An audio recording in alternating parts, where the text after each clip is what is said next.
This episode is proudly supported by Pepe Sayer Australian Cultured Butter. At Pepe Sayer, we focus on quality. So if someone comes into your restaurant and they see you're using Pepe Sayer, they know immediately that that is a quality product you've got in front of you on the table. And that comes from a decade of just doing quality butter day after day. For more information, go to pepesayer.com.au. Today, for me, my work is everything. I love what I do. And I know if you want to be working, in environments, great environments with great chefs, you got to be 100% there. So it's not a time that you just give half. This is the Deep in the Weeds podcast. I'm Anthony Huckstep. Many people with careers in food travel the world, often for experience, but some to uproot their entire lives and immerse themselves in an entirely different culture. What's it like leaving the rich tapestry of the food culture you grew up with for a new career and life on the other side of the planet? Aline de Freitas is a chef in Sydney. Aline, how are you? Hey, how are you? It's great to get you on the show. How are things at the moment? You're based in Sydney? Yes. Thank you so much for having me today. It's awesome to be here as well. Yeah, I'm currently living in Sydney. I think from the 7 years in Australia, I've been in Sydney so far. You made the move from Brazil to Australia to sort of immerse yourself in a world in food. Why did you choose Australia? Australia was always a dream for me to be, living here. And then by the time I was in Brazil, thinking to try new things, I make the move. I found myself through the food. Food is always something that I enjoy to do, but I never thought it should be something professional the way I found myself here. Yeah, and here I am. You always wanted to come to Australia. Were you surprised by Australia and the culinary landscape when you did arrive? Oh, yeah. I think it's something that I found in Australia, basically same in Brazil, the weather, the beats, the way you live in life here, and then also the possibility to, meeting chefs around the world, getting to know about food in a different way than Brazil. It was something that I found very interesting from the beginning. And so I'm keeping here, living the life, building a new career. And I'm completely in love about it. Well, I want to explore sort of what you have done in the food world in Australia shortly, but I'm fascinated to know about Brazil and growing up. Take us back to when you were young. Where did you grow up? I'm from Minas Gerais. They usually say it's the hometown of food in Brazil. So basically the famous dishes that people know about, like feijoada, pão de queijo, doce de leite, came from Minas Gerais, where I came from. So yeah, I grew up there, and then I spent my life studying a little bit, but not about food at all. And then Minas Gerais is basically a place, if you want to get to know Brazil, if you want to know about the culture, it's a place that you definitely need to check it out, Well, take us back there when you were young. You mentioned a couple of dishes from the region. Can you tell us a bit about them and maybe some of the food that you ate growing up in your family? Yeah, 100%. I grew up with my grandmother every Sunday, make a beautiful, lunch. With all the family together around the table. And actually, that's what I found myself, because she's a great cooker. She's not here anymore. But I remember since young, she always saying to me, oh, you should to work as a chef. You should go work in the kitchen. And I remember I never thought to be a chef at all. Now it's a bit interesting when I realize how my life is, it's going through inside the food. And I grow doing breads, feijoada, chicken with okra. It's something like we usually say Minas Gerais is comfort food in Brazil. It's like homemade type of food, but very delicious, which we mix with a lot of spices and chilies and fermented chilies. So it's something very rustic, I would say that, because it's like it's kind of culturing for produce. It's pretty cool though. The people in Australia would be familiar with Brazilian barbecue, but perhaps not so much sort of the other cuisine of Brazil. How do you describe Brazil's cuisine to people? I think Brazil, there is a lot of culture between cities. Every city you can find in Brazil, you can have like a dish that probably talking about that. Like, for example, if you go Minas Gerais, as I say, feijoada, pão de queijo. But if you go a little bit north in Brazil, like Bahia, you're gonna find moqueca, acarajé. So every region in Brazil, there is a history behind. And that's what I actually passionate about, and also the way they have a different types of production in the different regions as well. So yeah, that's what is passionate about, like different fruits, tasties, and it's something I can't actually describe Brazil in a dish. But definitely, I would say, there is a lot of things in a different regions. Depend what you're growing for. You didn't start off in food with your career. You had a sports and science background and a handball athlete as well. Tell us a little bit about that period of your life and where you were going. Yes, it was a great life when I was playing handball. It's something that I always found myself happy, the same way that actually I found today at the kitchen. I grew up and decided to work with athletes for high performance because I've always been, a sport lover. And then I went at uni, I studied. I spent actually 8 years of my life doing that, like in basically uni things. But as an athlete, at least 18 years. So since younger, was passionate about it. And then I came to Australia to probably learn English, to, try found myself, have a time for me. And then I completely found love. And I remember it was pretty hard because in the beginning I couldn't speak English at all. So when actually I found kitchen as a possibility to, not just make money, but also work, also learn how to speak. I'm still getting there. It's not perfect yet, but yeah. Did you view food a little differently when you were an athlete and doing sports science? Was your perceptions of food a little bit different to now working in commercial kitchens? Oh, yeah. I feel like, when you become professional, you get deeply on what's going on, you know what I mean? Like, not just cooking and mix things, but why you cooking, why you put that, why this become this, You start to learn, like, behind a simple dish, that is a lot of work. So that's what I found passionate about, working in a professional kitchen and work with great chefs as well. You learn, and then you can still put in something that probably, represents yourself, which is always there, is going to be always on you. Doesn't matter the place that you work with. But yeah, the professional kitchen bring you, perspective, bring you knowledgement about it, bring you the possibility to maybe put through what you're thinking about it in a dish, in a classic way. That's what actually I feel Australia is a bit different than Brazil, So the fine dining, the way they just played up so beautiful and elegant in a dish is something that I always die for. You mentioned that you came to Australia to explore it and also to learn English, but when did you sort of first move into hospitality as a career? Was actually from the first day, though. Like, I didn't have much option, to be very honest. Like, I remember when I came and first day from the plane, I look at town and I say, yeah, that's my home now. I want to make it happen. I want to, get all the opportunities that I can. I want to explore. I want to get in deep on it. And then probably after four weeks in Australia for the job in the kitchen, which I work as a dishwasher.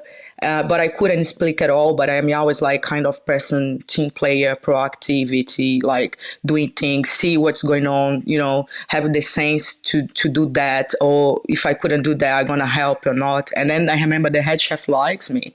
And then he say, okay, so I'm going to teach you a few things and going to work by my side from tomorrow. And then was the time that I actually, get out new opportunities. To be very fair, it was like I have a couple of great people who's always help me, which I didn't told that I would find on the way. But yeah, it's a lot of hard work for sure. In those early years, what were the really sort of important venues and people that you worked with? I would just say firstly was Simone Locke, and she's a beautiful chef, and also a great person as well. She was the first one to open an opportunity for me as a chef, like as a professional, really professional environment. When she has a cafe in Double Bay, I was there, the only chef in the kitchen running the place, And then I jump on opportunity on Bar Milano. Before Bar Milano was Dom Pedro's in Paddington. They have like a little cozy Mexican place, which I did the opening as well. By the time I didn't have skills, let's say much experience or professional skills to hold like, oh, okay, I'm going to be the head chef, but I got the job, I make it happen. So the place is still there until they have the COVID first lockdown, and I got sick and I need to leave the job. And was the time that I was looking for a job, and then I found Joe Bickingford from Shell House, and he was a head chef at Arian. So he didn't have a spot like for me at the time. And then he introduced me Patrick, where I started working at Bar Milano for at least 2 years. And then, from the first day at Bar Milano, we did the opening together. So it was a lot of learning, a lot of great insights, work with a really professional people like Patrick and Georgette. So, which probably was a life change, like learning how to work with the best, like learning how to improve your life, not just as a chef, but also as a great person, which I feel like is hard nowadays. I want to talk more about Bar Milano in a second, but let's just go back to Simone Locke for a second. Her influence is amazing on the culinary landscape in Australia. Do you have any stories of moments in time or what it's like to work with her? Yeah, I love it. It was just like, I remember saying to her, it was like the best job that I had in Australia, and she's laughing a lot. She always say, oh, my girl, we keep in touch, very friends now. We always connected, even before they closed down. So even before she decided to close down, and she always like, being friendly and amazing. And I remember the times that she come over basically every day. She's very hands-on. We have a lot of shots, a lot of coffee together, and it was a beautiful time in the kitchen, sharing like the way her cooks. It's just beautiful. It's just like simple. It's just like everything fresh. Get to know a bit more how she thinks about food. Is a bit different, the fine dining style, which I also find love. It's basically what I found myself back in Brazil, you know what I mean, where I grew up. The way she probably, put her love through the food is exactly the way that I actually learned. So from my grandma, she's a beautiful person. What was it like cooking Mexican cuisine? It's so different to Brazilian, but take us through that experience. What was that like? Yeah, it was very challenging from the beginning because, as I told you, I wasn't 100% ready for the opportunity, but as I say from the beginning, every opportunity that I got in life, I just try make happen, give my best. So it was great. I start like with a little bit Latin influence, not just like 100% Mexican. So we found empanadas as well, some, Brazilian way to cook, slow cook things. Like I bring a little bit of the mix, Brazil, Mexican, and then a bit of Australia as well. But it was basically a straight Mexican style of food. So yeah, the menu is still there. It's basically from the time that I was there. So see the place growing from the first day until now, and they have probably in Byron Bay, if I'm not wrong. They have also in Bondi Beach as well. So now it's Street Dom Pedro. See how things was from the first day and how the things still, growing. It's something that I feel proud of. It was a good time. We've had Patrick from Bar Milano on Deep in the Weeds before. And what was it like for you immersing yourself in Italian and the amazing Italian offering there that he and Georgette have at Bar Milano? Was that a big change for you? Yes, was because I get to know about the real Italian food, something with identity. So they make gorgeous things in Bar Milano, and get to know about Italian food with someone that, it's a very respected professional in Australia, and bring it like from Italy to Maroubra. So yeah, was great time also learn how to bring Italian food in a proper way, how simple could be best, how, things like well executed could be, interesting as well. It's not just about where, as I say, where you work, but who people that you work with to bring this inside on you. So I was very passionate, to learn homemade pastas, how exactly the things could be like if I was in Italy, for example. Yeah, that's what I like about that place. The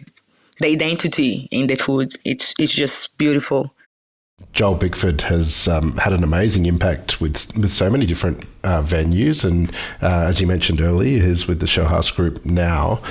You've formed an amazing relationship with him over quite a few years. What's he like to work with? Yeah, I remember by the time that I know about Joel was interesting. It was from Instagram probably 5 years ago, and I remember I was like very whole professional, like with no much experience, and I get in touch with him and say, hey, I'm Aline, I want a job. It was pretty much like that, to be very fair.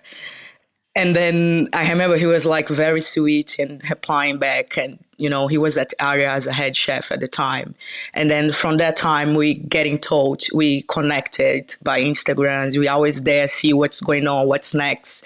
And then I was very happy when I have the opportunity to know him at Bar Milano firstly, and then working actually from the first time there.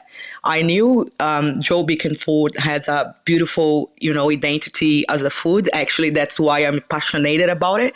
How he's so creativity, how he cares about like quality, how things has to be, beautiful, perfect, but simple. And it's not many chefs could be, doing that. So yeah, from the Bar Milano, I spent probably 2 years at Bar Milano, and I remember when the opportunity to work with him at Shell House coming up, and I was like, wow, it's let's say I wasn't 4 years ago thinking about to see myself working by his side, share the kitchen with him, be looking at the lineup and see Joe Bickford, Aaron Watt, and see like where I am now. It's something that I was like always dreamed to be. And as I say, it's a lot of hard work, it's a lot of things to learn. It's still, it's still like pushing all the time. But the good things is like, we still getting these people like as a mentor, which I'm proud of, to have Joe, to have Patrick, to have, Georgette, to always support me wherever I go. And, it's something that I'm always proud to mention. Shell House is an extraordinary venue that's popped up in the last couple of years with a lot of staff and a lot of offerings. It's pretty incredible. Take us into that kitchen. What was it like for you? Do you have any stories of that time? Yeah, that is a place, yes, that always something is going on, It's a lot of events, a lot of functions. It's not just the dining room, It's a big operational kitchen. Yeah, I have great histories about it. Like, I meet a lot of friends, work with Aaron. Again, was something that I always planned to work inside the time he was at Sixpenny, and work with Rose as well. So get to know about so many great chefs with a lot of skills. Maybe I wasn't at the same level by that time, but be able to push hard and then, be on the level and share the kitchen with these legends was something absolutely that I'm gonna, bring in for whole my life. And the day by day, the acknowledgement, the jokes, something that it's kind of place that you work a lot, but you also have a fun, you know what I mean? I can't tell like one specific thing, but it's a lot of things that make me my head full of joy when I'm thinking about it. So into 2021, you were part of a big project by the Embassy of Brazil in Sydney called Brazilian Chefs in Australia. Tell us a little bit about that project and what you created as part of it. Yeah, so the idea of the project, it's like bring another perspective of Brazilian culture in Australia, as not many people know about Brazilian food here. And it's something that I was invited from the Council of Brazil. I think they pick a best of chefs by the time, or people that was, working in Australia environment as a professional chef too. And the idea is like you create a dish that couldn't represent yourself, but at the same time has Brazilian history behind on it. So I was surprised when I got invited. As I say, I never planned to do things to be there, but it's just so surprising for me when people get in touch to want to know, hey, what about your history? And, can you tell that like through the food? And I feel like something very special because it was the first time that I couldn't, put my idea about something in a dish and then, have the responsibility to also bring a little bit of Brazilian culture on it. Tell us about the dish. Oh, yeah, I did salmon tartar a la Minas Gerais. I put the name which remember my hometown or where I came from. So basically, we have in Brazil, basically where I came from, a history behind cheese and guava. Guava is a fruit specific that we found in Brazil. So, and then where I grew up eating guava and cheese together, like as a dessert after a lunch with family. So it's something that my grandma usually do, guava sweet with cheese or homemade cheese, which is a kind of cheese that we don't find here as well. It's like a same style of farmer cheese, So the history behind it is like, they say the combination of cheese and guava, it's like a Romeo and Juliet, the history about it, because they told it's the perfect combination when you eat together. You feel, the sweet, but at the same time, cut off with the taste of the cheese. It's something beautiful in the history that I grew up with. So the idea was represented on this dish in the way I played up. So basically, I did a salmon tartar, and a guava paste with cheese, which I represent with mascarpone, lemon zest, a bit of taleggio and Parmesan cheese. And then I make like a mix, not to be like too cheesy, the way the cheese is strong in Australia, because you can have like different types of cheese, in the world here. So the idea was that. And then I mix the cheese, the guava paste, and salmon tartar with a Parmesan cracker. Yeah, that was the idea behind. And I like to do something that people would not imagine with, like, cheese doesn't go with fish. Yeah, but in that case, it was pretty good. Maybe I got a look on it. Well, your influence has also landed you on Adam Leor's The Cook Up on SBS as well, a couple of times where you got to share some of your Brazilian culture there as well. What was that experience like, and what did you cook? Yeah, it was a beautiful experience too. So for that show, I remember I bring from the first day, which was cooking for a celebration. We talk a little bit about Brazilian culture, the way we celebrate about food as well. And then I did barramundo fish with tucupi sauce. I use tucupi sauce is basically a sauce produced from cassava. Cassava is the ingredient in Brazil that I would say, if you say pick one ingredient that in your mind represents Brazil, I would say cassava, because, all the histories behind from the Aboriginal people in Brazil. So basically, the sauce that I use is made from fermented cassava you basically grate that, and then the liquid that came out, you leave it to ferment like a couple of days, and then you mix with some spices. And yeah, so it's that tucupi, which I did in the TV show. And the idea was mix with barramundi. Why barramundi? Because it was one of the fishes that Aboriginal people in Australia eat a lot. So, and I remember by the time I would be doing the TV with Mitch Tumba, which is a Aboriginal, Australia singer, and then I was trying to mix something together. That's why the idea came from. Yeah, wow. Yeah, it was cool. It was a good time. As I said, I'm still learning. It's a lot of things going on all the time. I just try enjoy and have a fun, and at the meantime learn what either situation gonna bring it to me. You came to Australia to sort of learn English and explore a way of life here. But how do you feel about Brazil and also the ties with food? Do you feel an obligation to share the food of Brazil within your career? Not really. To be very fair, it's something that I always wasn't planned to show Brazilian food. I actually always try do not Brazilian food. That's why I remember that I was happy they picked me to do the Brazilian chefs in Australia, because I wasn't doing Brazilian food at all in Sydney by the time. I always open to learn new things because, okay, in Brazil, I wasn't a professional chef, but I have the roots inside myself, So it's something that I want to, yes, one day explore for sure. But by the time I'm here, I feel it's a lot of more things to learn. And then when maybe I have opportunity to have my own place, why not? Maybe I can, mix together or use something when I have opportunity, like the way I did the Brazilian chefs in Australia in the dish, the way I did at Cook Up as well with Aidan Liao.